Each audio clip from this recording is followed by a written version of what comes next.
better, held everybody on that Titans offense in check. Week 12 is over. That is 8 straight for the Texans. AFC playoff picture is very heavy at the top. We'll get into that. But we always like to put a bow on the week that was with the things that we learned each and every week. Who would like to go first? I'll start us off. Back to you. I'll start us off. All right, so now, what I learned is that Baker Mayfield proved to be the perfect fit for Cleveland. Now, if you don't know his story by now, he was a walk-on at Texas Tech. He transferred to Oklahoma, where he was Big 12 Offensive Player of the Year, and then he won the Heisman his senior year, right? He went 34-6. You remember that. He had all of his teams in the top 5 every single year. The point I'm trying to make is wherever he goes, he buys in, he locks in, and he makes an immediate impact. Now, as a Brown, he's done the same thing. He snapped a 17-game losing streak. 18-game divisional winless streak. Shall I go on? Okay. Yeah. Well, up until Sunday, they haven't won a road game in 25 games. But that changed once he beat Hugh Jackson's Bengals. Yeah, that's right. I said it. Hugh Jackson. Not Marvin Lewis. Nope, not Marvin Lewis. Right. Hugh Jackson. And after the game, he gave Hugh a stiff handshake. And I had no problem with that. But after the handshake, Baker Mayfield even had some choice words about this cold shoulder. Didn't feel like talking. You or him? Me. Why not? I don't know. Left Cleveland, goes down to Cincinnati.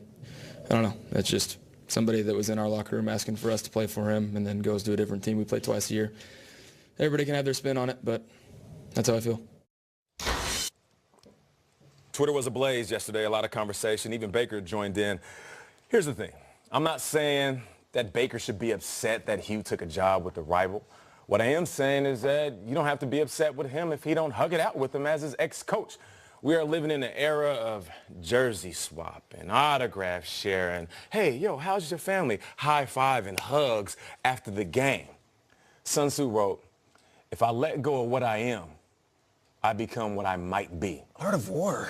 Baker Mayfield don't want to become a might guy. Might be good, might be this, might be that. Being him is what got him here. How he plays, how he acts, what he says proves that Baker's for the boys and Baker's for the Browns. Cleveland Browns, for the first time, you got a dude that cares about the logo on his helmet, the colors he wears on that jersey, and the city that he's playing in. Embrace it, because he's embracing you. Ooh. Oh, man. That's good. Great. That's good. That was a good handshake. Really good. It's a good one. Lean in. It's good stuff, man. Love Good take. Real talk.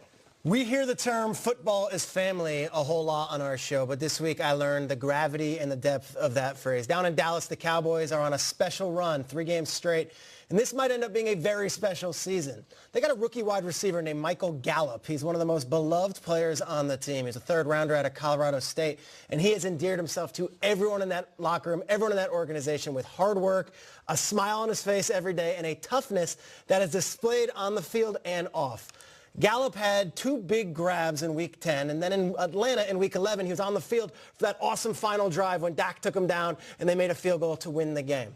His life then changed forever moments afterwards. When he got out of the jubilant Cowboys locker room, he saw his sister standing there who just had terrible news for him. Their brother Andrew had just taken his own life.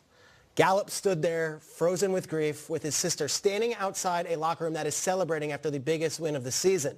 And this is where the football is family thing takes flight. The Jones family finds out about this, and the Cowboys organization intervenes in a way that you would only hope your organization would. They became everything you would ever want a team and an employer would be in a situation like that. They took over everything for the Gallup family. They made sure that Gallup took his time, and Coach Garrett told Michael Gallup to stay with his family in Georgia for the entire week. And on the day of the game, Jerry Jones sent his private plane to Gallup and said, come if you want, be with us on Thanksgiving, play if you want, no stress, whatever you need.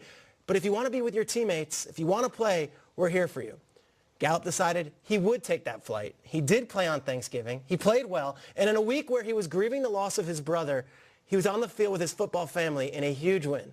2 catches, a victory over a division rival, and after the game, he got his first game ball from Jason Garrett. Check out the scene afterwards.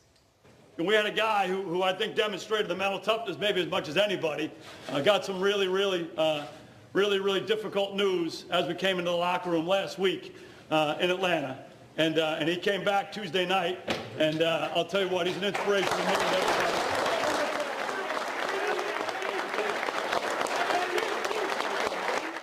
I know my brother was up there watching us, and I told him, you know, we're going to play for him. You know, I appreciate you guys, every one of you. You know, you played hard tonight for me, and I really appreciate that, man. Yes, sir. Yes, sir.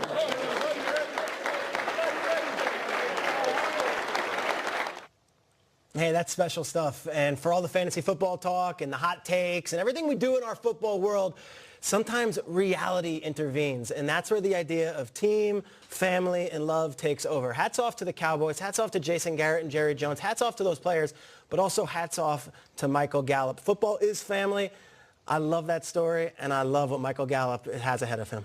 It's awesome. Good stuff, Shrakes. Hats off to you for picking that story, Peter. Yeah. All things to talk about. It's good. And you can speak to that. You obviously have your support system, your family and your friends, but when you're on a football team, that's an extra support system you have day in, day out. Yeah, sometimes we get caught up in the illusion of what the NFL is, and then reality hits us harder than anything. I've been on teams where people have lost mothers and fathers, and the world stops. Football takes second place, as it should. Love that. Hashtag GMFB. We've got more things that we learned coming up in